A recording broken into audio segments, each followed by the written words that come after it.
ये आ जाए illustration number 9 में। ये दे रखा हुआ है क्या, तो confidence builder limited gives the following ledger balances as on 30 September 2023 या 2013, जो भी आप लोग को बोला होगा उस तरह से बोल सकते हो। तो इस टाइम है यहाँ पे हम लोग को लेजर दे रखा हो किस डेट को, तो 30 सितंबर 2023 या 2013 के डेट। लेजर में यहाँ पे लैंड एंड बिल्डिंग का, उसके बाद सन्ड्री करेंट एसेट है, उसके बाद प्रॉफिट एंड लॉस जिसका डेबिट बैलेंस है, फिर debenture issue expense not written off, यहाँ पे डिवेंचर का एक्सपेंस है। उसके बाद शेयर कैपिटल में क्या दे रखा है, तो 11% प्रेफरेंस शेयर ऑफ ₹10 ईच। उसके बाद 10,000 equity share of ₹10 each fully paid up. तो यहाँ पे जो देखिए एक इक्विटी शेयर हो गया 10,000 वाला जो फुल्ली पेड अप है। उसके बाद दूसरा इक्विटी शेयर है 5,000 इक्विटी शेयर ऑफ ₹10 ईच जिसमें 7.5 पेड अप कैपिटल है। तो यहाँ पे 2.5 इसमें क्या कर सकते हैं हम लोग, कॉल कर सकते हैं। तो ये हम लोग के पास एक इन्फॉर्मेशन दे रखा हुआ है। आगे क्या बोला कि 13% डिबेंचर है, उसके बाद मॉर्गेज लोन है, उसके बाद बैंक ओवरड्राफ्ट है, और आगे सबसे बोला कि क्रेडिटर फॉर ट्रेड, तो क्रेडिटर फॉर ट्रेड हम लोग को दे रखा हुआ है। फिर इनकम टैक्स एरियर्स जो असेसमेंट इंक्लूड इन जुलाई 2000 इनका दे रखा हुआ है, जो असेसमेंट ईयर 11 12, और उसके बाद 12 13। तो यहाँ पे गवर्नमेंट ड्यू हम लोग को दे रखा हुआ है कितना, तो ये हम लोग को 21,000 प्लस में 5,000, दोनों मिलाकर अगर देखा जाए गवर्नमेंट ड्यू तो कितना हो गया, 26,000 गवर्नमेंट का ड्यू हो गया। ये समझने में तो आप लोग कुछ ही प्रॉब्लम नहीं है। अभी तक हम लोग को सिर्फ और सिर्फ लेजर का बैलेंस दे रखा हुआ है। आगे देखिए इस इंफॉर्मेशन में क्या दे रखा हुआ है, mortgage loan was secure against land and building. तो यहाँ पे फर्स्ट पॉइंट हम लोग मार्किंग कर लेते हैं, मॉर्गेज लोन कहाँ है, ये रहा, ये जो है लैंड एंड बिल्डिंग से मॉर्गेज है। तो ध्यान दीजिए ये लैंड एंड बिल्डिंग से हो गया, इसका मतलब क्या हो गया कि ये क्रेडिटर हैविंग कौन सा चार्ज हो गया, फिक्स चार्ज हो गया है, या एसेट स्पेसिफिकली पेज वाला दे रखा हुआ है। तो ये हम लोग के पास फर्स्ट इन्फॉर्मेशन हो गया। फिर डिवेंचर के बारे में क्या बोला है, debenture were secured by floating charge of all other asset. तो डिवेंचर जो है फ्लोटिंग चार्ज में, तो पहले डिवेंचर का भी पेमेंट हो जाएगा। तो डिवेंचर में हो जाएगा फ्लोटिंग चार्ज, ये हो गया जो कितने का डिवेंचर है, 1,50,000। तो यहाँ पे देखिए लायबिलिटी अगर मेनली देखा जाए तो ये हो गया हम लोग का 30% डिवेंचर, फिर मॉर्गेज लोन हो गया, फिर बैंक ओवरड्राफ्ट हो गया, और इसके बाद ट्रेड क्रेडिटर हो गया, और गवर्नमेंट का जो ड्यू हो गया ये 26,000 का, ये हम लोग के पास लायबिलिटी है। और उसके बाद जो शेयर कैपिटल का हम लोग के पास लायबिलिटी है वो भी हम लोग का लायबिलिटी देगा, और तो कुछ नहीं लायबिलिटी में। और प्लस में हम लोग को एसेट से पैसा आ सकता है, कौन कौन सा एसेट है हम लोग के पास, तो सबसे पहले हो गया लैंड एंड बिल्डिंग 2,20,000 का है, फिर करंट एसेट है 3,95,000 का, और तो कुछ एसेट नहीं है, तो वही एसेट है हम लोग के पास, और इतना सारा लायबिलिटी है। और वो दो एसेट में से एक एसेट लैंड एंड बिल्डिंग जो मॉर्गेज लोन के से क्या है, प्लेज है, तो एसेट स्पेसिफिकली चार्ज उसमें आ जाएगा, और बाकी डिबेंचर के लिए कुछ भी नहीं बोला। अब ध्यान दीजिए आगे क्या है, the company was unable to meet the payment and therefore debenture holder appoint a receiver for debenture holder, और उसके बाद ही bought the land and building to auction and realise 1,50,000। देखिए इसमें क्या बोला कि डिबेंचर होल्डर का पैसा नहीं मिल रहा था, इसके वजह से डिबेंचर होल्डर एक रिसीवर अपॉइंट किया। तो जैसे ही अगर सम्स में रिसीवर, यहाँ पे क्या बोला कि रिसीवर अपॉइंट करना क्या है ना, तो हम लोग क्या बनाएंगे, एक एक्स्ट्रा अकाउंट बनेगा, इसका नाम क्या होगा, receiver receipt and payment account. तो उसमें हम लोग बनाएंगे receiver receipt and payment account, और उसका जो भी बैलेंस होगा वहां से जो बैलेंस बचेगा वो ट्रांसफर हम लोग कहाँ करेंगे, तो वो ट्रांसफर हम लोग करेंगे जो liquidity final statement of account बनाते हैं उस। ये समझ में आ गया आप लोग का। तो देखिए रिसीवर लैंड एंड बिल्डिंग से पैसा कितना लेकर के आया, तो यहाँ पे लैंड एंड बिल्डिंग से पैसा लेकर के आया 1,50,000, रिसीवर लेके आया, ये रहा हम लोग के पास पैसा। अब इस पैसा में से जो लैंड एंड बिल्डिंग था वो किसके साथ, मॉर्गेज लोन था, मॉर्गेज लोन के साथ ना था। तो इस लैंड एंड बिल्डिंग में से कितना, मॉर्गेज लोन को माइनस करना होगा जो कितने का था, 80,000 का था, और जो बचा हुआ पैसा 70,000 हुआ वही तो यूज कर पाएगा डिबेंचर होल्डर ना। ये तो समझ में आ गया आप लोग को कि जो स्पेसिफिकली चार्ज होता है, जब एसेट स्पेसिफिकली चार्ज होता है तो पहले उस चार्ज का जो स्पेसिफिकली चार्ज जिस एसेट पे होता है लोन का, तो पहले उस लोन के अमाउंट का पेमेंट होता है। तो ये आप लोग को समझ में आ गया यहाँ तक। आगे सबसे क्या है, he also took charges of sundry asset value of 2,40,000 and realized 2 lakh. तो यहाँ पे बचा हुआ जो सन्ड्री एसेट था, सन्ड्री एसेट जो दे रखा था, तो सन्ड्री एसेट में से ये रियलाइज किया कितना, तो रियलाइज किया रिसीवेबल 2 लाख का। तो यहाँ पे बोल दिया गया ना कि रिसीवर इतना 2 लाख यहाँ पे रियलाइज किया। तो रिसीवर दो तरह का पैसा रियलाइज किया, एक तो सबसे पहले लैंड बिल्डिंग से, दूसरा सन्ड्री एसेट से। अब सबसे आगे क्या बोला, the bank overdraft was secured by personal guarantee of 2 of director. तो यहाँ पे बैंक ओवरड्राफ्ट के बारे में क्या बोला कि जो बैंक ओवरड्राफ्ट रखा हुआ वो गारंटी है, दो पर्सनल डायरेक्टर, पर्सनल गारंटी दिया था director of the company, and on bank raising demand the director paid of the due from the personal resources. तो यहाँ पे बैंक ओवरड्राफ्ट के बारे में बोला कि बैंक ओवरड्राफ्ट जो था जो गारंटी पे किसका था, तो डायरेक्टर की गारंटी पे था, और जो डायरेक्टर था वो इसका पेमेंट कर चुके हैं ऑलरेडी। आगे cost incurred by the receiver were 2,000। तो ये कॉस्ट हम लोग को इनकर्ड रिसीवर के बारे में बोला, तो रिसीवर का इन्फॉर्मेशन डेट 12 से लिख देते हैं हम लोग। यहाँ पे रिसीवर का कॉस्ट कितना आ गया 2000।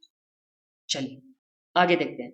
फिर बाय लिक्विडेटर, तो लिक्विडेटर तो हम लोग का अलग हो गया ना, तो लिक्विडेटर को अलग पेज से लिखता हूँ, तो लिक्विडेटर के लिए तो अलग अकाउंट बनेगा, तो उसमें लिक्विडेटर का एक्सपेंस है 2800। The receiver was not entitled to any receiver remuneration, receiver को रेम्युनरेशन कुछ भी नहीं मिलेगा, तो ये तो कोई पॉइंट नहीं हुआ। फिर liquidator was receive 3% fee asset see on value of asset realise by him, तो जो लिक्विडेटर होगा, लिक्विडेटर का यहाँ पे रिसीवर का बात नहीं कर रहा, लिक्विडेटर रिसीवर दोनों अलग अलग होता है। लिक्विडेटर कौन होता है, तो जो कंपनी का वाइंडिंग अप करवाता है वो हो गया लिक्विडेटर। और रिसीवर कौन हो गया, तो एक रिसीवर अपॉइंट किया गया कि हाँ चलो, डिवेंचर होल्डर क्या कहता कि डिवेंचर का पैसा नहीं मिला था, तो डिवेंचर होल्डर बोला कि चलो तुम्हारा मेरा आदमी यहाँ पे रहेगा जो एसेट को बेच करके मेरे लिए पैसा ले करके आएगा, तो वो तो रिसीवर हो गया। और एक लिक्विडेटर कौन हुआ, तो लिक्विडेटर वो हो गया जो नॉर्मली हम लोग करते आ रहे थे, जो कंपनी का वाइंडिंग अप करवाता है वो हो गया। तो देखिए ये हम लोग को दे रखा हुआ था जो इन्फॉर्मेशन, जो रेट पेन से लिखा हो वो हम लोग को दे रखा हुआ था किसके बारे में इन्फॉर्मेशन, तो वो हम लोग को रिसीवर के बारे में इन्फॉर्मेशन दे रखा हुआ था। तो उस इन्फॉर्मेशन से हम लोग बनाएंगे receiver payment, receipt and payment account बनाएंगे। और जो लिक्विडेटर का हम लोग फाइनल स्टेटमेंट बना देते हैं वो तो हम लोग को बनाना है, जो इसके लिए मैं अभी ये कौन सा कलर है, ब्लू पेन का यूज कर रहा हूँ। फिर उसके बाद सबसे क्या बोला, the preference share holder had not be paid dividend for the period after 30 सितंबर 2021, तो यहाँ पे 30 सितंबर 2021 से लेकर के इसका पेमेंट नहीं हो रहा है।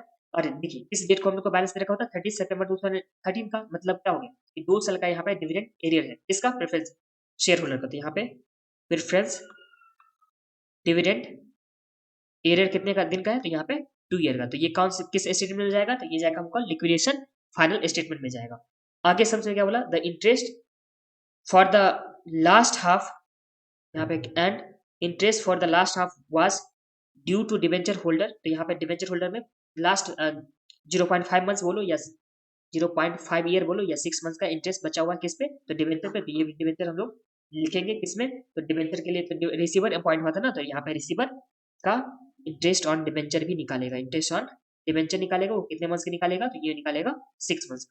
आगे देखिए आगे सबसे क्या दे रखा हुआ है, and rest of the asset we realise 1 lakh, तो 1 लाख में रियलाइज हुआ था, जिससे हम लोग ये जो 1 लाख का रियलाइज हुआ था ये किस में जाएगा, तो ये जाएगा लिक्विडेटर स्टेटमेंट अकाउंट में। अब समझ में क्या बोला, prepare accounts by submitted by receiver and liquidator, तो यहाँ पे रिसीवर का भी अकाउंट बनाना है प्लस में लिक्विडेटर का भी हम लोग को अकाउंट बनाना है।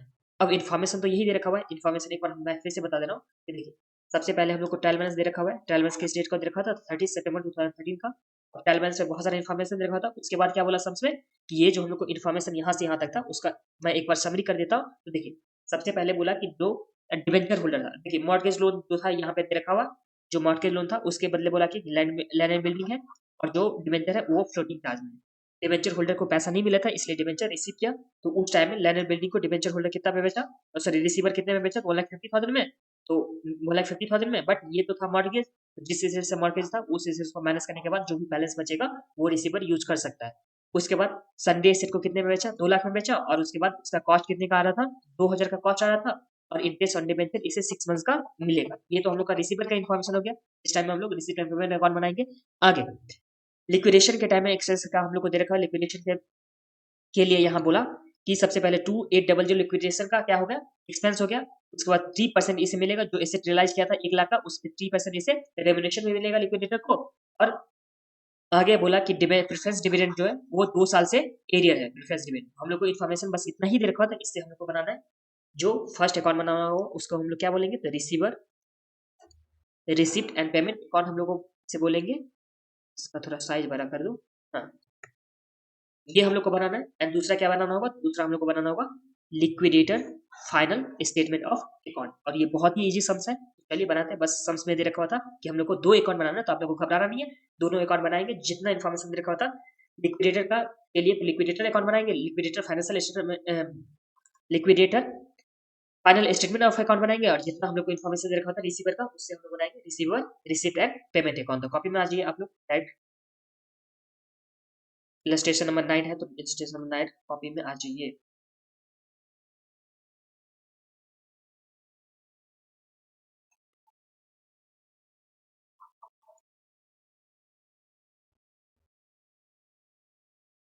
सबसे पहले हम लोग बनाएंगे receiver receipt and payment account,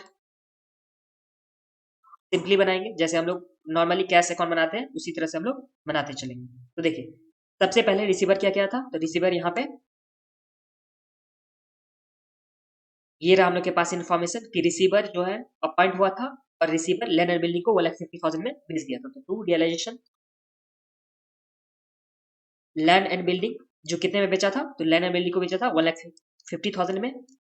but इसमें जो मॉर्गेज ऑफ लोन था, जो मॉर्गेज यहाँ पे दे रखा हुआ था हम लोग के पास, मॉर्गेज लोन 80,000 का जो दे रखा हुआ था वो 80,000 लैंड एंड बिल्डिंग से था। तो इसमें से हम लोग माइनस करेंगे लोन का अमाउंट, तो हो जाएगा 80,000। तो रिसीवर के पास कितना पैसा बचा, तो रिसीवर के पास 70,000 की पैसा बचा है। ये समझ में आ गया आप लोगों को, इसमें तो कुछ प्रॉब्लम नहीं है। रिसीवर सबसे पहला एसेट बेचा जो क्या था, स्पेसिफिकली चार्ज था, तो स्पेसिफिकली चार्ज था इसलिए हम लोग वहां से माइनस करेंगे। फिर दूसरा एसेट यहाँ पे बेचा था, सन्ड्री एसेट जो कितने में बेचा था, 2 लाख में बेचा था, तो ये 2 लाख भी हम लोग लेंगे। तो यहाँ पे टू रियलाइजेशन और यहाँ पे सन्ड्री एसेट जो कितने में बिका था, 2 लाख। ये समझने में तो आप लोग को कुछ भी प्रॉब्लम नहीं है। तो इसके पास पैसा कितना आया, तो 70,000 प्लस में 2 लाख रिसीवर के पास। ये तो सबसे पहले अपना कॉस्ट ले लेगा, तो यहाँ पे बाय कॉस्ट, या बाय नहीं भी लिखोगे रिसीव पेमेंट अकाउंट, या बाय भी लिखना सकते हो। यहाँ पे कॉस्ट ऑफ रिसीवर, रिसीवर का कॉस्ट कितना आ रहा था, तो रिसीवर का कॉस्ट हम लोग को दे रखा हुआ था 2,000 का, तो यहाँ पे 2,000 लिख दीजिए। अब ये तो कॉस्ट अपना ले लिया। अब ध्यान दीजिए, यहाँ गवर्नमेंट का ड्यू है, ये जो हम लोग का गवर्नमेंट का ड्यू दे रखा है 26,000 का। अब ये गवर्नमेंट ड्यू 26,000 अगर चाहेगा तो रिसीवर भी पेमेंट कर सकता है, चाहेगा तो लिक्विडेटर भी पेमेंट कर सकता है। तो जैसे आप लोगों को करना होगा उस तरह से कर लीजिएगा। बट यहाँ पे सम्स में दे रखा है कि जो जो दे रखा है हम लोग का 26,000 यहाँ पे रिसीवर के अकाउंट में ही पेमेंट किया गया, तो हम लोग यहाँ पे पेमेंट कर देते हैं। यहाँ पे चलिए लिखते हैं बाय गवर्नमेंट ड्यू कितने का था, 21,000 प्लस 5,000, ये हम लोग का आ गया था 26,000 का। तो 26,000 का गवर्नमेंट का ड्यू हो गया। फिर ये जो रिसीवर अपॉइंट हुआ था क्यों, तो डिवेंचर को पेमेंट करने के लिए, तो डिवेंचर का हम लोग पेमेंट देंगे। तो यहाँ पे बाय डिवेंचर, डिवेंचर कितने का है, तो डिवेंचर हम लोग के पास है सम्स में 1,50,000 का, तो यहाँ पे लिखता हूँ 1,50,000। ये तो डिवेंचर के बदले हो गया। इसमें इंटरेस्ट भी मिलेगा, इंटरेस्ट कितने दिन का, तो इंटरेस्ट सिर्फ और सिर्फ 6 महीने का। तो यहाँ पे 1,50,000 का कितना परसेंट दे रखा हुआ इंटरेस्ट का रेट, 13% इंटू 6/12, हाफ मंथ का बोला था ना। ये आ गया हम लोग का 1,50,000 इसके बदले, डिवेंचर के बदले, और इसका इंटरेस्ट कितना हो जाएगा, चलिए निकाल लेते हैं। 1,50,000 इंटू 13% इंटू 6/12, ये हम लोग का आ जाता है 9750। और तो कुछ नहीं दे रखा होता रिसीवर के बारे में इन्फॉर्मेशन, तो इसे हम लोग क्या करेंगे, टैली कर लेंगे। और जो भी सरप्लस बचेगा वो हम लोग को ट्रांसफर करना होगा किस अकाउंट में, तो वो हम लोग को ट्रांसफर करना होगा liquidator final statement of account में। तो चलिए 70,000 प्लस 2 लाख, तो ये हम लोग को आ जाएगा 2,70,000, 2,70,000। तो यहाँ भी आ जाएगा 2,70,000। अब इस 2,70,000 में से 2,000 यूज हो चुका है, प्लस में 26,000 गवर्नमेंट ड्यू मिल गया है, उसके बाद 1,50,000, फिर माइनस 9750। तो ये हम लोग के पास कितना बैलेंस हो गया, surplus transfer to liquidator final statement account में। तो ये आ गया 82,250। तो ये 82,250 ये ट्रांसफर हो जाएगा किस अकाउंट में, तो लिक्विडेटर फाइनेंशियल स्टेटमेंट अकाउंट में। Liquidator final statement of account में हम लोग का ट्रांसफर हो जाएगा। तो रिसीवर अकाउंट में तो आप लोग को कुछ प्रॉब्लम नहीं है, जैसे जैसे पैसा आया था। और देखिए रिसीवर के पास 2 एसेट बेचा था। सबसे पहले बेचा था land and building, land and building जो बेचा था उसमें लोन जो था, लोन माइनस करने के बाद इसका पैसा आ जाएगा। और उसके बाद सन्ड्री एसेट बेचा था 2 लाख का, तो ये आ गया।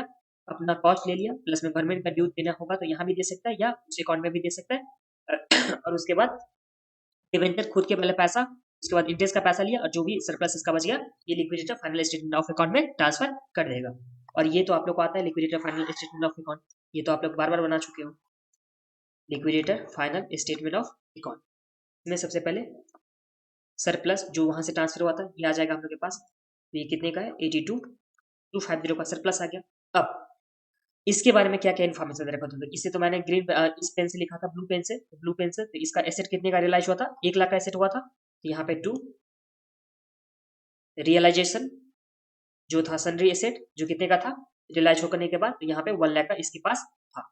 अब यहाँ पे एक्सपेंस हुआ था लिक्विडेटर का कितना, 28 का। तो यहाँ पे बाय लिक्विडेशन एक्सपेंस 2800 का हो जाएगा। फिर बाय लिक्विडेटर रेम्यूनरेशन के बारे में बोला था, रेम्यूनरेशन कितना, तो 3% ऑफ जितना एसेट रियलाइज हुआ था, यहाँ पे 3% इसका हो जाएगा, 1 लाख का 3% कीजिए, ये हम लोग का हो जाएगा 3000 का। अब ध्यान दीजिए 3000 का तो ये हम लोग का हो गया। अब क्रेडिटर फॉर ट्रेड हम लोग को कितना दे रखा हुआ है 32,000, प्लस में दे रखा है बैंक ओवरड्राफ्ट दे रखा हुआ है कितना 30,000, और बाकी दो तो हम लोग का लायबिलिटी हो गया ना पेमेंट, तो ये हम लोग चलिए पेमेंट करते हैं by creditor by bank OD, कितना कितना दे रखा है 30,000 और 32,000, यहाँ पे 30,000 और ये आ जाएगा 32,000। अब पहले चेक कर लेते हैं हम लोग के पास बैलेंस कितना बचा हुआ है, तो देखिए 82,250 था, प्लस 1 लाख का रियलाइज हुआ, इसमें से 2800 पैसा चला गया, फिर 3000 चला गया, फिर इसमें से 30,000 गया, फिर माइनस 32,000 गया, अभी कितना इसके पास बैलेंस है 1,14,450 रुपया बैलेंस बचा हुआ है। तो इस बैलेंस में देखिए लायबिलिटी हम लोग का ये दे रखा होता है, इस बैलेंस में यहाँ पे हम लोग का 1 लाख का क्या चीज दे रखा हुआ है, तो 1 लाख का हम लोग को दे रखा है प्रेफरेंस शेयर होल्डर, प्लस यहाँ डिविडेंड भी आएगा, प्रेफरेंस डिविडेंड भी आएगा, जो हम लोग को 2 साल का एरियर था, यहाँ पे 1 लाख का कितना परसेंट है प्रेफरेंस डिविडेंड का रेट, यहाँ पे 11%, और फॉर 2 ईयर मल्टीप्लाई करने के बाद कितना आ जाएगा हम लोग के पास 22,000। तो इस तरह से अगर प्रेफरेंस शेयर होल्डर को देखा जाए तो प्रेफरेंस शेयर होल्डर को कितना देगा, तो 1 लाख प्लस में 22,000, तो यहाँ पे 1,22,000 देना चाहिए, और हम लोग के पास बैलेंस कितना है सिर्फ और सिर्फ 1,14,485 बैलेंस है। तो इसलिए हम लोग को क्या करना होगा, कॉल करना होगा, और कॉल करने के लिए हम लोग को दे रखा हुआ था ना यहाँ कि 5,000 इक्विटी शेयर है, जिसपे 10 दे रखा हुआ था, जिसका 7.5 ही पेड अप था, 2.5 हम लोग क्या कर सकते हैं यहाँ पे कॉल कर सकते हैं। तो पहले कॉल करेंगे, तो इसके लिए हम लोग निकालेंगे रिफंड पर शेयर। तो रिफंड पर शेयर कैसे निकालते थे, तो सबसे पहले बैलेंस अवेलेबल लिखते थे, बैलेंस अवेलेबल हम लोग के पास कितना था, तो बैलेंस अवेलेबल कैसे निकालेंगे, तो देखिए सबसे पहले पैसा कहाँ कहाँ से था, सरप्लस था 82,250 का, 82,250 प्लस में 1 लाख आया था रियलाइजेशन से, इस 1 लाख में से 3,000 इसका रेम्यूनरेशन हो गया था, फिर 2800 एक्सपेंस हुआ था 2800, और उसके बाद 30,000 क्रेडिटर और 32,000, तो इसमें से 30,000 माइनस 32,000, तो इसे माइनस करने के बाद हम लोग को कितना आ जाता था, 82,250 plus 1 lakh minus 3,000 minus 2800 minus 30,000 minus 32,000, तो हम लोग के पास बैलेंस कितना है अवेलेबल, ये हम लोग के पास बैलेंस है 114,450, ये हम लोग के पास बैलेंस अवेलेबल था। अब इसमें हम लोग कॉल्स जो हम लोग कर सकते तो वो हम लोग ऐड करेंगे, तो कॉल्स फ्रॉम कंट्रीब्यूटरी, कंट्रीब्यूटरी से कितना पैसा मंगा सकते हैं, तो देखिए शेयर यहाँ पे 5,000 का शेयर दे रखा हुआ, और जिससे हम लोग एक शेयर पे कितना मंगा सकते हैं 2.5 करके, तो यहाँ पे 5,000 इंटू 2.5 करके हम लोग मंगा सकते हैं, तो 5,000 इंटू 2.5 कीजिए, ये हम लोग का कितना आ जाता है, ये आ गया 12500, कॉल्स फ्रॉम कंट्रीब्यूटरी 12500, तो दोनों को ऐड कीजिए, प्लस 1,14,450, तो ये आ गया 1,26,950। ये समझने में तो आप लोगों को कुछ भी प्रॉब्लम नहीं है, ये किसके लिए बैलेंस है, ये हो गया टोटल फंड अवेलेबल, इसमें से हम लोग देंगे प्रेफरेंस शेयर होल्डर वाले को, तो प्रेफरेंस शेयर होल्डर वाले को सबसे पहले कैपिटल देंगे, कैपिटल कितने का दे रखा है प्रेफरेंस शेयर होल्डर का, तो ये 1 लाख का, तो यहाँ पे 1 लाख का कैपिटल हो जाएगा। फिर देंगे हम लोग प्रेफरेंस डिविडेंड, ये preference dividend 1 lakh share capital था, और इसका रेट दे रखा हुआ था 11% का, और ये था हम लोग के पास 2 साल का, 2 साल का कैसे आया था, तो यहाँ पे बोला कि इस डेट से यहाँ पे preference share holder shall not be paid, shareholder had not been paid dividend for period after 30th September 2021, 30th September 2021 से लेकर के 30th September 2013 तक में कितना साल हो गया, तो 2 साल हो गए, तो इसलिए 2 साल का यहाँ पे क्या आ जाएगा डिविडेंड आ जाएगा, तो 2 साल का डिविडेंड कितना आ गया, तो ये आ जाएगा 22,000 का। अब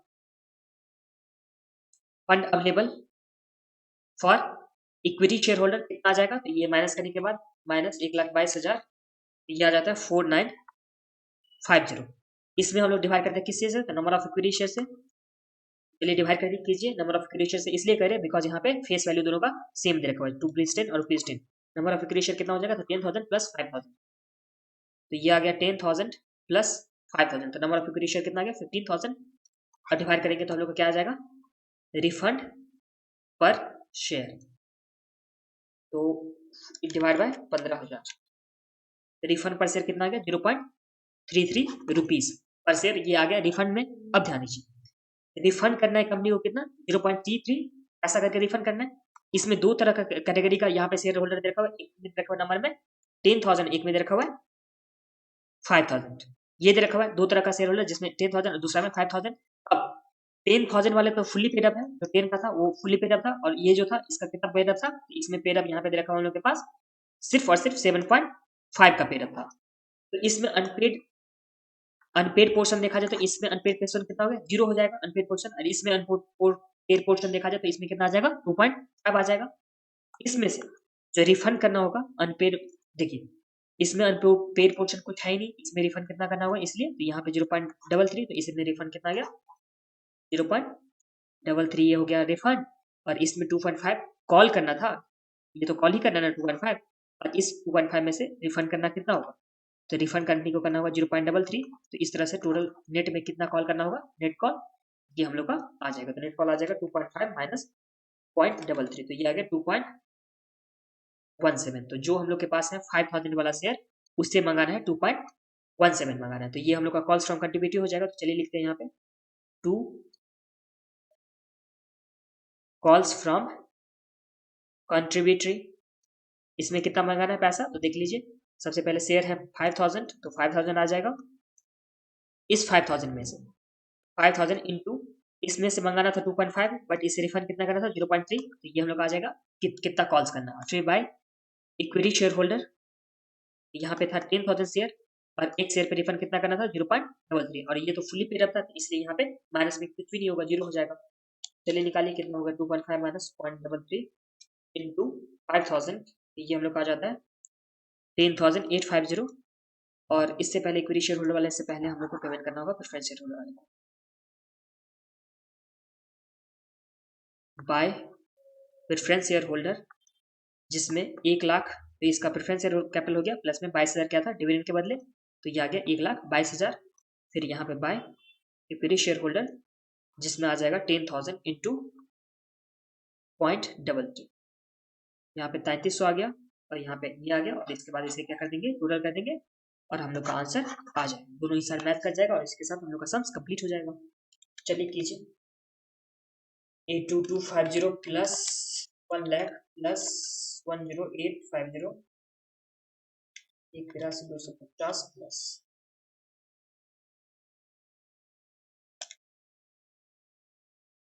ये आ गया 193,100, और इस साइड में देखता हूँ 2800 plus 3,000 plus 30,000 plus 32,000 plus 1,22,000 plus 33,000 193,100 193,100, और इसी के साथ ये सम्स हम लोग का कंप्लीट हो गया। अब हम लोग नेक्स्ट वीडियो में देखेंगे नेक्स्ट वाली सम्स, और हाँ इसे आप लोग खुद से भी एक बार रिवाइज कीजिएगा, तभी आप लोग को अच्छे से समझ में आ जाएगा। चलिए मेन ये बात आप लोग को ये वर्किंग नोट में यहाँ पे लिख देता हूँ, working note calculation of refund पर शेयर, ये अगर आप लोग सीखिए तो इस तरह के सम्स में आप लोगों को कुछ भी प्रॉब्लम नहीं होगा, इसलिए आप लोग बार बार प्रैक्टिस कीजिए तो खुद ही आ जाएगा।